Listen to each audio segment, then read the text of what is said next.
pendukungnya Anies Baswedan yang selama ini mempermasalahkan utang pemerintah gitu ya, yang dibuat jalan tol atau infrastruktur itu dianggap gak guna, gak makan aspal dan sebagainya gitu, selalu nyalah-nyalahkan pemerintah. Itu kan lucu kalau kemudian sekarang ketahuan bahwa ternyata junjungan mereka itu punya utang gak bayar.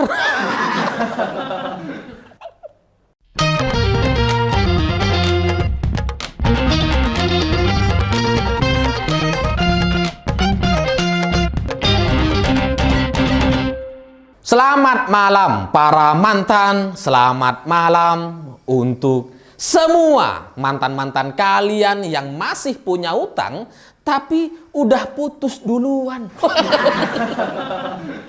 Itu kan susah nagihnya gitu. Gimana cara nagih kepada mantan?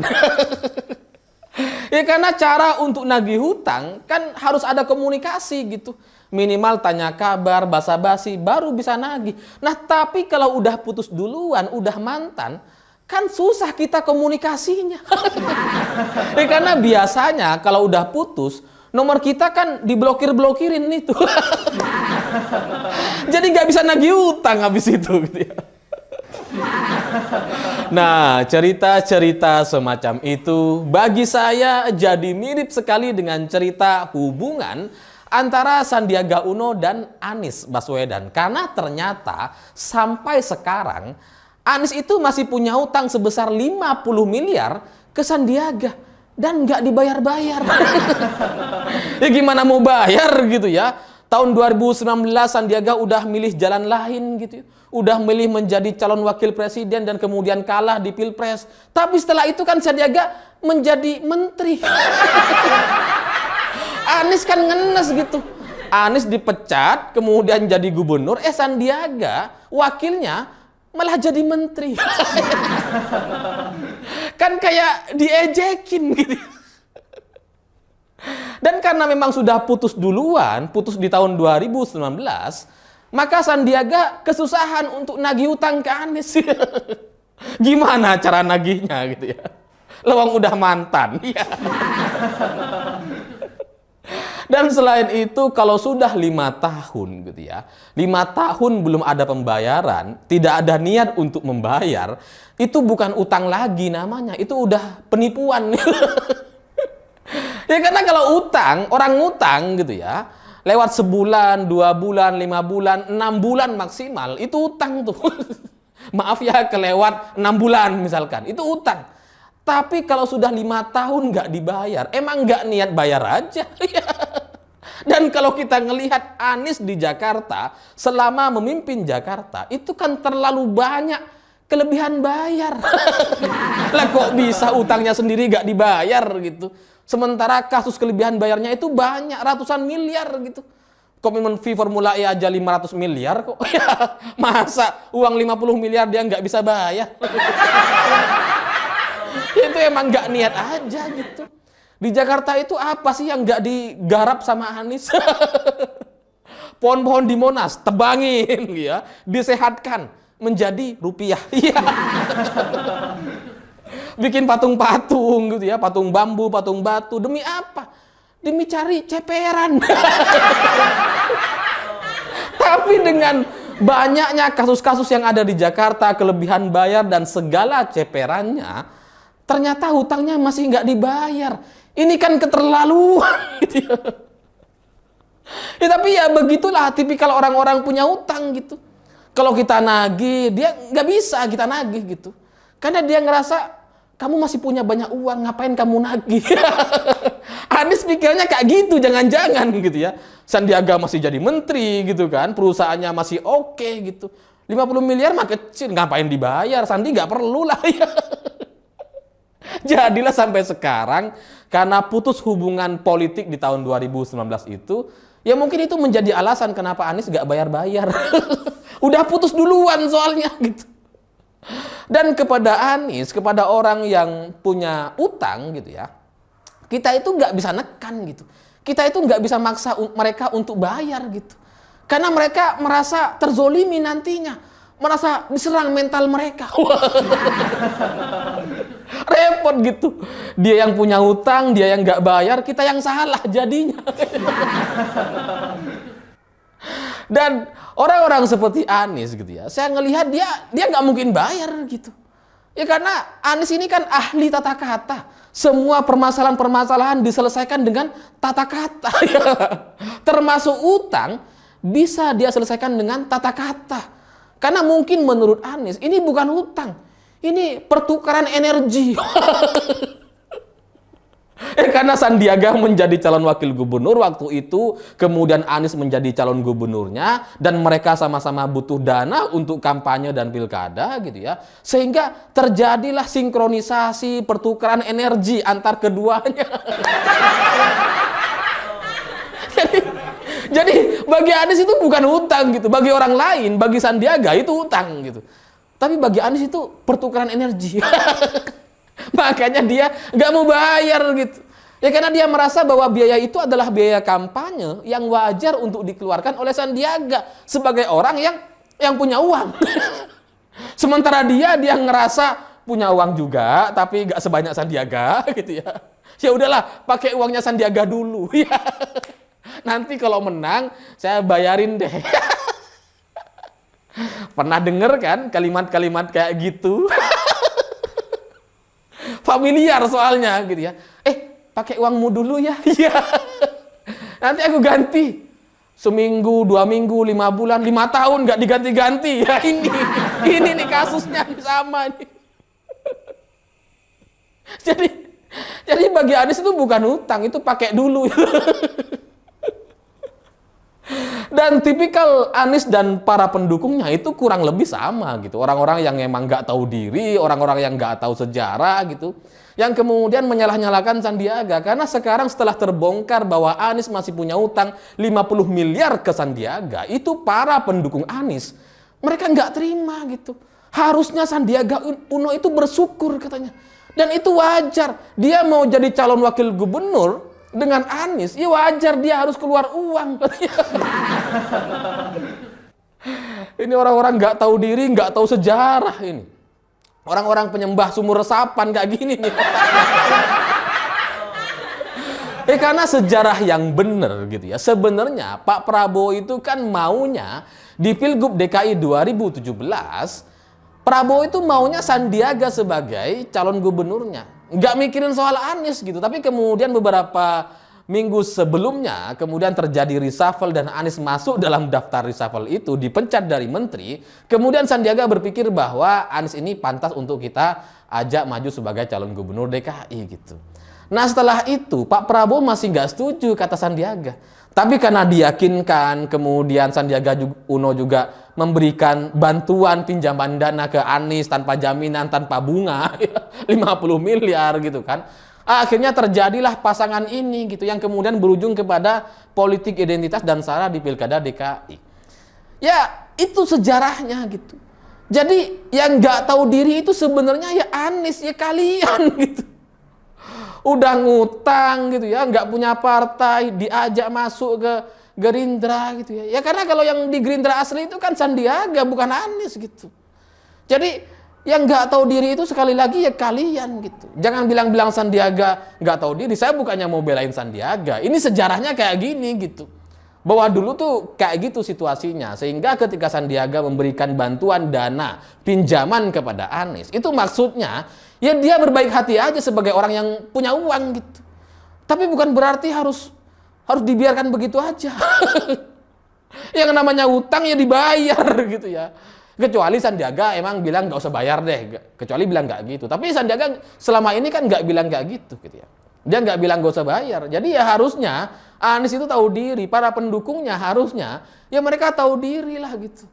Tapi kalau tipikal orang-orang kayak Anies gitu ya, orang-orang yang merasa sok sendiri gitu, emang nggak mungkin bayar dia itu.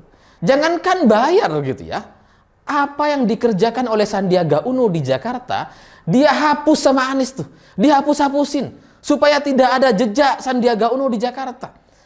Karena kalau kita lihat Jaklingko hari ini, itu sebenarnya cikal bakalnya awalnya itu adalah OKO Trip itu. Itu ya usulannya Sandiaga Uno gitu. Tapi setelah Sandiaga kemudian jadi cawapres, kemudian mereka pisah di tengah jalan di tahun 2019, gitu ya. Karena Sandiaga Uno kemudian jadi menteri setelah itu, gitu kan. Ini OKO Trip yang sudah dibuat, dirancang sama Sandiaga, diubah namanya menjadi Jaklingko. Untuk apa coba? Untuk menghapus jejak Sandiaga. Jadi jangankan mau bayar utang, untuk sebuah jasa yang dilakukan oleh Sandiaga, mau coba dihapus-hapusin sama Anies. Nah, orang kayak gini kalau ditagih biasanya lebih galak daripada yang nagih. Udah gak mau bayar, galak lagi.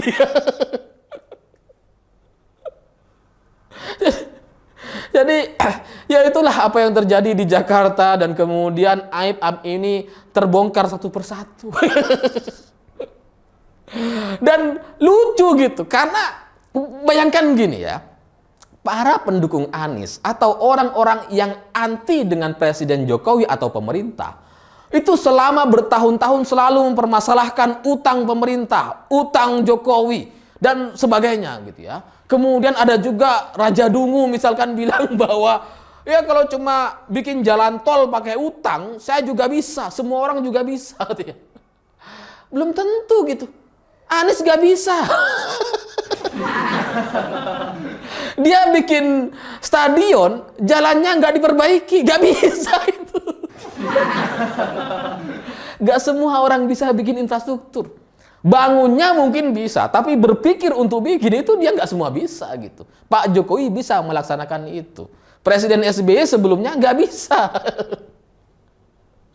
Nah, para pendukungnya Anies Baswedan yang selama ini mempermasalahkan utang pemerintah gitu ya, yang dibuat jalan tol atau infrastruktur itu dianggap gak guna, gak makan aspal dan sebagainya gitu, selalu nyalah-nyalahkan pemerintah. Itu kan lucu kalau kemudian sekarang ketahuan bahwa ternyata junjungan mereka itu punya utang gak bayar. Udah 5 tahun nggak bayar gitu. Sementara utang pemerintah tiap tahun kita bayar, selalu tepat waktu, nggak pernah kita nggak bayar. Sementara yang ngejek-ngejekin junjungannya, idolanya punya hutang nggak bayar. Ini kan lucu sekali jadi. Apa mungkin Anies ini sudah sama seperti pendukungnya gitu ya, yang anti riba, anti bayar. Orang-orang anti riba itu biasanya anti bayar gitu kan. Ya karena aneh aja gitu. Selama bertahun-tahun mereka mempermasalahkan utang pemerintah yang digunakan untuk kepentingan-kepentingan nasional atau kepentingan produktif, tapi kemudian di sisi lain mereka mengidolakan seseorang yang nggak bayar utang. Lucu gitu. Mereka mempermasalahkan utang, padahal utang itu nggak masalah. Yang masalah itu kalau nggak dibayar. Nah, Anies ini yang masalah, dia ngutang nggak dibayar. Nah ini masalah nih. Kalau pemerintah ngutang bayar, nggak masalah gitu. Semua orang punya utang kok. Saya punya utang, teman-teman saya kalian juga punya utang. Orang terkaya sampai orang termiskin sama-sama punya utang gitu. Sama-sama kita.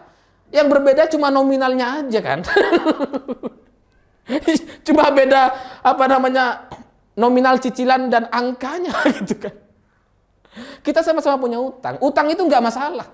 Yang penting dibayar gitu. Nah kalau nggak dibayar sama Anies Baswedan, nah ini baru masalah ini. Baru kita pertanyakan ini gitu. Jadi para pendukung Anies, jauh sebelum kalian berbicara soal utang pemerintah, ngitungin utang Pak Jokowi dan sebagainya, yang sebenarnya kita bayar dan nggak ada masalah, sebaiknya kalian pikirin tuh gimana cara ngelunasin utangnya Anies ke Sandiaga 50 miliar. Gimana caranya? Mau donasi kali ya? ACT udah ditangkap semua itu. Nggak bisa kalian bikin jaringan-jaringan donasi. Dan bagi saya gitu ya, dengan uang 50 miliar yang diberikan Sandiaga Uno kepada Anies di Pilkada 2017, ini kan mengherankan gitu. Uang 50 miliar ini dibuat apa gitu? Apa jangan-jangan ke kelompok-kelompok 212? Ya karena untuk demo-demo kan besar itu butuhnya gitu ya. Jadi ya mungkin aja gitu. Uang hasil pinjaman dibuat untuk aksi demo bela-belaan. Cocok. Dan kalau ngelihat muka-muka orang kayak Anies gitu ya, emang muka-muka orang yang gak bakal bayar utang dia itu. Muka orang-orang yang selalu bisa menata kata, bisa bersilat lidah gitu ya. Jadi Sandiaga mungkin juga udah capek tuh nagihnya gitu ya. Atau mungkin juga Sandi udah tahu ya, meskipun ditagih juga gak mungkin dibayar sama dia. Lawang dia mau ambisi jadi capres sekarang gitu ya, masih kekurangan uang gitu. Bahkan sekarang kemudian masih jalan-jalan sama Partai Nasdem kemana-mana pakai jet pribadi. Wah, lucu gitu. Masih punya utang, utangnya nggak dibayar, tapi kemudian tampil bermewah-mewahan. Kayak teman kalian itu. Masih punya utang tapi kok jalan-jalan, gimana sih gitu ya. Tapi orang kayak Anies ini, dalam kesimpulan saya, itu sebenarnya ya mirip-mirip juga seperti teman kalian gitu. Ketika kita kaya, ketika kita sedang jaya, banyak uang gitu ya, teman datang ke kita tuh, nongkrong tiap hari di rumah gitu kan. Tiap hari nyapa, ya minimal tiap minggu lah nongkrong gitu ya. Setelah kita mulai menurun pendapatannya, sudah nggak terlalu banyak pendapatan kita, kemudian ada teman yang lain yang pendapatannya lebih tinggi dari kita, jauh lebih tinggi dari sebelumnya gitu ya. Dia pindah tongkrongan. Anies nih, mirip gitu. Ketika dia dipecat dari menteri di tahun 2017 lalu gitu ya, ketika dia nggak punya apa-apa, bukan siapa-siapa gitu ya, diajak sama Sandiaga Uno, diajak nongkrong di Gerindra gitu. Setelah dia eksplorasi, dia sudah menikmati semua fasilitas yang ada di Gerindra, masuk menjadi gubernur DKI gitu. Setelah selesai jadi gubernur DKI, dia malah pindah haluan. Pindah ke Nasdem, pindah ke Surya Paloh, yang terlihat sudah selesai bangun Nasdem Tower. Lebih banyak duitnya ini kayaknya. Ayolah nongkrong di Nasdem Tower. Dimanfaatin gitu akhirnya gitu ya. Itu nanti kalau Surya Paloh juga mulai turun gitu ya. Misalkan ada politisi lain atau pengusaha lain yang pendapatannya lebih besar dari Surya Paloh, itu nanti Anies pindah juga itu. Pindah tongkrongan gitu. Dan orang-orang kayak gini memang selalu bermasalah gitu. Selalu bermasalah sama uang, selalu punya utang, dan selama dia nggak bayar, maka ya segitulah harga diri mereka. Ya karena kan ada banyak teman-teman kita yang pinjem gitu ya. Ada juga teman kita yang pinjem 500.000, sejuta rupiah, ada gitu ya. Tapi kemudian nggak bayar, bertahun-tahun nggak bayar. Bagi saya, orang yang punya utang dan dia nggak bayar, ya segitulah harga diri dia. Nah, Anies harga dirinya 50 miliar. Murah itu. 50 miliar ternyata gitu ya. Itu buat bikin sumur resapan nggak nyampe itu, kurang. Tapi ya dari sini kita belajar lah bahwa orang-orang seperti ini selamanya tidak pernah pantas untuk kita ajak sebagai teman gitu. Tidak pernah pantas untuk kita jadikan pemimpin. Jangankan jadi pemimpin, jadi teman ngobrol aja nggak pantas. Nah kok Nasdem malah mau gitu ya. Tapi ya begitulah teman-teman kita gitu ya, yang suka ngutang, yang suka manfaatkan teman, selalu ahli tata kata. Ahli jilat menjilat gitu, sehingga ya yang dijilat merasa wah seneng gitu. Akhirnya dibiayai tanpa terasa habis banyak. Ya buat Pak Sandi ya semoga rezekinya nambah, semoga lebih banyak, dan buat semua kita yang pernah diutangin dan nggak dibayar, semoga rezeki kita tambah banyak. Dan buat semua orang yang ngutang dan nggak bayar, ya semoga diberikan diberikan kemudahan lah supaya bisa bayar. Ya kalau enggak ya nggak tahu lah, ketemu di akhirat lah nanti gitu. Saya pikir itu. Terima kasih sudah menonton. Begitulah kura-kura.